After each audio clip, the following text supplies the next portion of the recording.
Ante los temores y las incertidumbres de la vida, Dios nos ofrece más esperanza.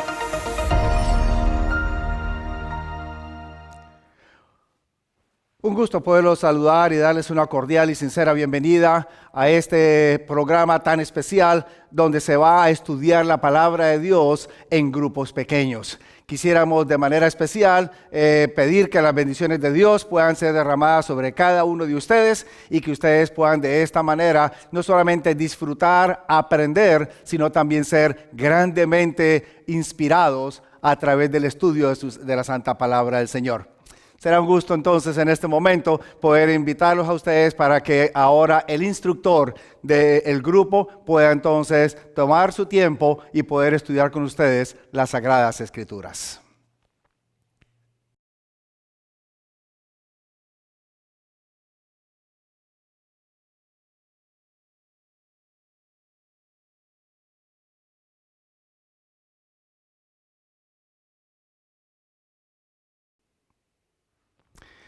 Me imagino que han sabido y han podido haber disfrutado y aprovechado el estudio de la palabra del Señor que ustedes han podido realizar. A través del instructor, ustedes han recibido buen material y de esta manera van ustedes a poder conocer un poquito más acerca de la palabra de Dios. En este momento, yo quisiera tomar un tiempo para ampliar un poco más el concepto acerca de la inspiración divina. Y quisiera invitarlo de manera particular para que usted con su Biblia la pueda abrir y juntos nos podamos a leer los pasajes que vamos a tener y de esta manera poder ampliar más acerca de la palabra de Dios. De manera particular, mi querido amigo, mi querido hermano que me estás escuchando en este momento, quisiera invitarte porque es importante que comencemos entendiendo el por qué tenemos nosotros la palabra de Dios. Queremos saber si esta Biblia o este libro que llamamos Biblia verdaderamente es un libro que usted y yo necesitamos para no solo leer, sino también ser dirigidos. La Escritura me dice a mí, allá en el libro del Génesis, en el capítulo 3 y en el versículo 15, las siguientes palabras. Y yo quisiera leerlas en este momento para que juntos podamos ir meditando. Y enemistad pondré entre ti y la mujer, y entre tu simiente y la simiente suya. Esta te herirá en la cabeza y tú le herirás en el calcañar. De pronto es un pasaje que ya usted conoce, con el cual ya está familiarizado. Quisiera en este momento mencionarle a usted que dentro de este pasaje de Génesis capítulo 3, verso 15, va a encontrar de manera específica lo que los teólogos han denominado como el protoevangelio o el primer evangelio. En este pasaje, el Señor, aunque de manera directa está hablando a la serpiente o al mismo Satanás, y le está diciendo que va a haber enemistad entre él y la mujer, entre la simiente de él y la simiente de la mujer. A la misma vez, este pasaje le presenta al ser humano una promesa hermosa. Y por eso es considerada como el fundamento del evangelio que después sería proclamado, ampliado y aún en los tiempos de Jesús todavía ilustrado y ejecutado por el mismo Señor Jesucristo. Este pasaje de Génesis 3:15 me presenta dos elementos importantes, mi querido amigo. En primer lugar, me dice a mí que Dios colocaría enemistad entre el hombre y la serpiente, entre el hombre y Satanás.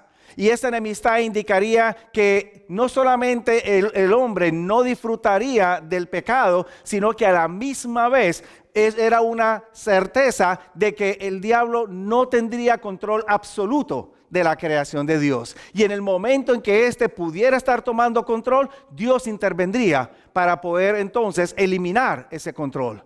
En segundo lugar, Génesis 3:15 también me dice a mí que habría una promesa especial, y es la promesa de que la simiente de la mujer vendría para darle en la cabeza a Satanás, derrotarlo y restaurar a la creación. Esa promesa, o esas dos promesas, fueron las que Adán y Eva llevaron consigo después de que pecaron y fueron sacados del jardín del Edén. Inicialmente, cuando usted lee la Escritura, la transmisión de esa promesa de Adán a todos sus sucesores fue hecho en forma verbal. Por ejemplo, usted va a leer allá en el capítulo 3 del Génesis, y a partir del versículo 9 y 10, donde me dice a mí la Escritura que Jehová Dios le dijo al hombre, ¿dónde tú estás?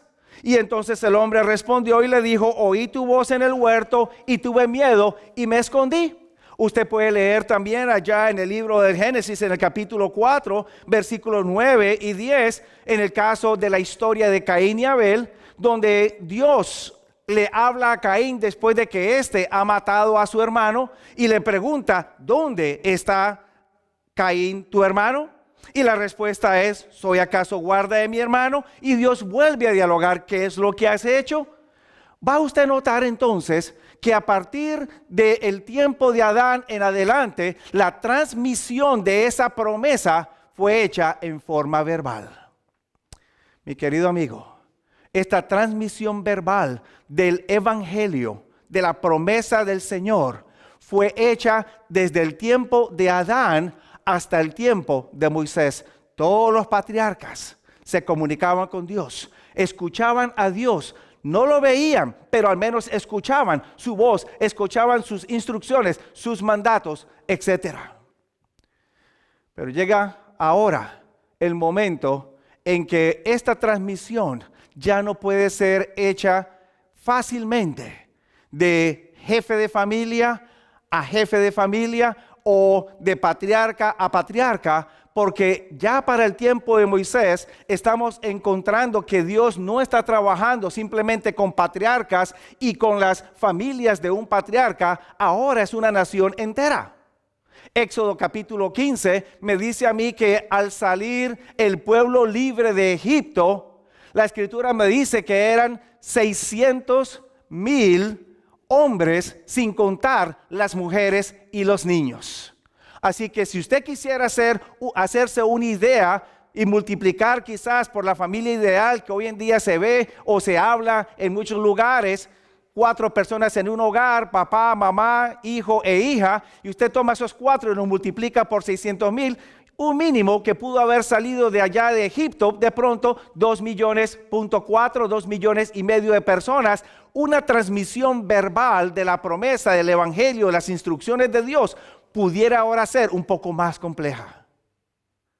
Debido a esto, es que Dios entonces introduce un nuevo método, un nuevo modo, un nuevo sistema. Y ahora la revelación de Dios no deja de ser verbal porque Dios continúa comunicándose, pero ahora toma un nuevo formato. Y ese nuevo formato es la palabra escrita. Y usted va a leer allí en el libro del Éxodo, en el capítulo 17 y en el verso 14, la primera instrucción que Dios da a escribir algo. Aparece allá, repito, Éxodo 17, verso 14, Jehová le dijo a Moisés, escribe esto para memoria en un libro y di a Josué que del todo tengo de raer la memoria de Amalek de debajo del cielo. Usted puede leer la Escritura, mi querido amigo, y va a encontrar que este pasaje es la primera ocasión en que Dios, o cuando Dios instruye a Moisés a escribir algo en un libro. A partir de este momento, la revelación de Dios toma un nuevo formato. No deja de ser verbal porque Dios todavía continúa hablándole a sus profetas, hablándole a sus siervos verbalmente. Pero también ahora se escribe la revelación de Dios. Y la pregunta que quizás usted se está haciendo en este momento es, ¿por qué ahora Dios escoge que la escritura, o más bien que la revelación, sea escrita? El mismo Dios nos lo va a explicar aquí en su palabra. Lo invito a que me acompañe al libro de Deuteronomio, al capítulo 31. Y vamos a leer en este capítulo los versículos 12 y 13.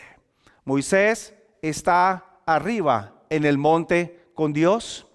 Moisés está escribiendo asuntos, instrucciones que Dios le está dando a él. Y el capítulo 31, versículo 12, ahora me dice que Dios da la razón por la cual Él quiere que la revelación sea escrita. Leamos. Capítulo 31, verso 12.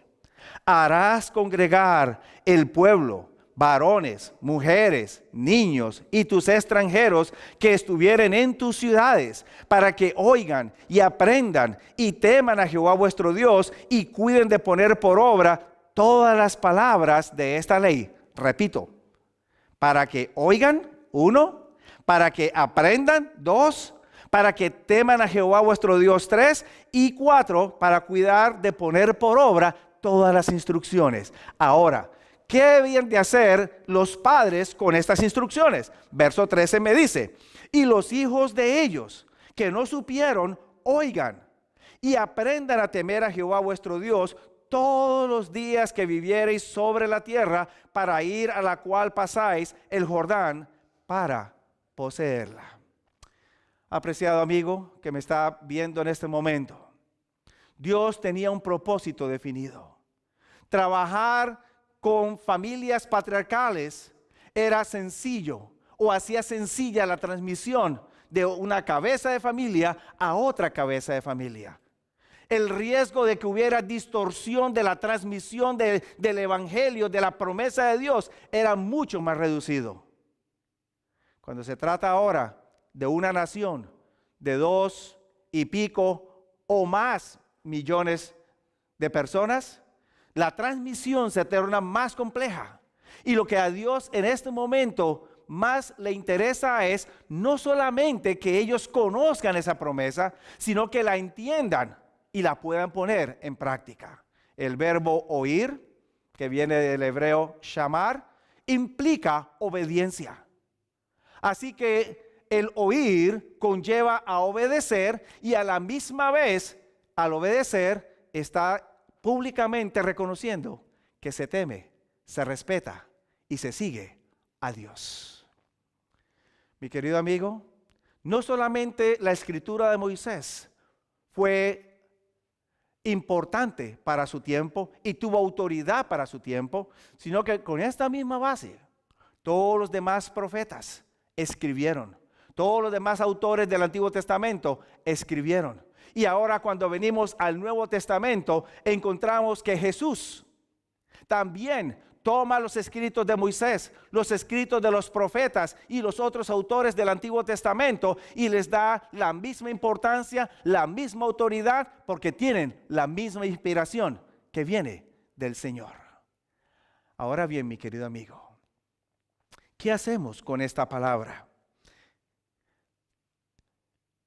¿De dónde o cómo surge entonces la escritura?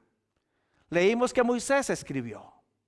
Pero ¿de qué manera vino esa transmisión y de qué manera fue impresionada la mente de Moisés para escribir lo que él nos dejó como legado en sus libros? Quiero invitarlo para que de manera particular acompáñeme a la segunda carta que escribiese el apóstol San Pablo a Timoteo, allá en el capítulo 3 y en el verso 16.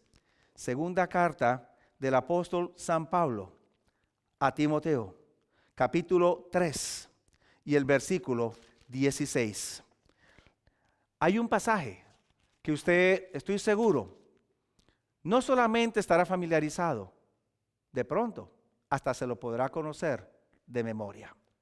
Dice el apóstol Pablo lo siguiente: toda escritura es inspirada divinamente y útil para enseñar, para redarguir, para corregir, para instituir en justicia. ¿De qué manera Dios trabajó para darnos a nosotros la palabra? No solo comenzando con Moisés, sino a través de todos los demás escritores de la Biblia. Hay un término que Pablo emplea allí en Timoteo, capítulo 3, verso 16, cuya traducción no aparece claramente, definida en nuestras Biblias en español. Me dice la Escritura, en la traducción, toda Escritura es inspirada divinamente.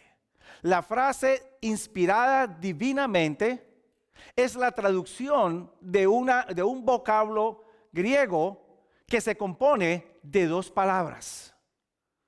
Se lo voy a pronunciar. Es el término theopenustos. ¿Qué significa ese término? La primera parte, theo, quiere decir Dios. De ahí donde viene el término teología, theo. La segunda parte, penustos, es el término que se deriva del verbo respirar. En otras palabras, Pablo me dice a mí que de la misma forma como Dios le dio vida al ser humano, también reveló su palabra, le dio vida a su palabra. Así como Dios formó al hombre del barro y luego alentó o respiró en su nariz aliento de vida y éste llegó a ser un alma viviente, de igual manera siguió ese proceso con la palabra. En otras palabras, Dios toma el libro, Dios respira y entonces esto hace que este libro que llamamos Biblia, llamamos palabra de Dios, sea diferente a todos los demás libros. Así como el Espíritu de Dios le dio vida al hombre en el principio, es también el respiro de Dios el que le da vida a este libro. Y es por esa razón que el que lee este libro no puede evitar ser transformado. No puede evitar empezar a hacer ajustes, cambios, alteraciones en su estilo de vida, en su forma de pensar, en su ser. Porque este libro ofrece lo que ningún otro libro ofrece. Usted puede leer libros de matemáticas, historia, ciencias, filosofía, lenguaje, etcétera, y lo que estos libros tienen para ofrecerle son datos, información. Este libro llamado Biblia sí le ofrece datos, sí le ofrece alguna información, pero a más de eso le ofrece vida, vida transformadora que hace de usted una nueva persona. Mi querido amigo, este libro, me dice a mí el apóstol San Pedro, no tiene ninguna interpretación privada. En otras palabras, si queremos entender este libro, el mismo apóstol San Pedro me dice a mí en su segunda carta, en el capítulo 1, versículos 20 y 21, que yo necesito ir al mismo agente que me dio la palabra. Leamos. Segunda de Pedro 1, versos 20 y 21. Entendiendo primero esto, que ninguna profecía de la Escritura es de particular interpretación. Porque la profecía no fue en los tiempos pasados traída por voluntad humana, sino los santos hombres de Dios hablaron siendo inspirados del Espíritu Santo. Una palabrita acerca de esta traducción del término inspirado. El término inspirado viene traducido del verbo fero, que quiere decir llevado, tomado y ser llevado. En otras palabras, Dios toma la totalidad del autor, le da la revelación y ahora el autor, dentro de su contexto, escribe el mensaje. Esta es la palabra de Dios, mi querido amigo. ¿Qué beneficios le puede brindar a usted leer la palabra de Dios? Entendemos su origen divino. Entendemos que puede darle a usted vida y lo puede ayudar a usted a ser transformado en todo su ser para llegar a ser una persona que refleje la imagen y semejanza de su Hacedor. ¿Qué otros beneficios podemos adquirir? El libro de los Salmos me dice a mí, el Salmo 119 y el versículo 9, que el primer beneficio de otros tantos más consiste en que le va a ayudar a limpiar su camino. ¿Con qué limpiará el joven su camino? Con guardar tu palabra. Y además de limpiar su camino, limpiar su vida para que usted sea una persona diferente. El verso 105 del mismo Salmo 119 me dice: lámpara es a mis pies tu palabra y lumbrera a mi camino. Me guía, me alumbra y me lleva por el mejor sendero. Que la palabra de Dios te bendiga al estudiarla.